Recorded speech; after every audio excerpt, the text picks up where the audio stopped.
I've carried that negative feeling about menopause with me my whole life. For generations, it was referred to as the change. It just sounded so mysterious, but, something you couldn't really talk about in public, kind of taboo. But now a group of women say the change should be how we think about menopause. It's just another state of life that we're in, and it should be something that is spoken about. I'm more comfortable in my own skin, and I don't know anything that's more beautiful. Maria, Lena, and Crystal are part of The Collective, a group of women assembled by State of, a company for beauty and self-care during menopause. Why do you think we have such open conversations about other things like pregnancy, and yet we don't talk about menopause? One of our definitions of being a woman is being fertile, and then when that's over, it's like, okay, you're done. But instead of an end, they see a beginning and a blank canvas to get women products that can help with some of the more challenging side effects. During menopause, 75% of women experience hot flashes, night sweats, palpitations, and migraines, while 45% experience irritability, depression, loss of concentration, and loss of self-esteem.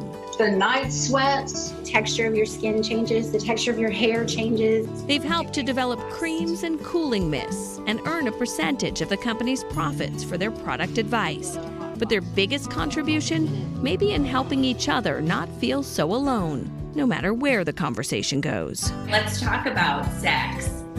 Menopause has an impact. I think that there needs to be more conversation happening about physical intimacy during menopause because the body is changing. You have to honor your body in a different way and have a conversation with your partner too.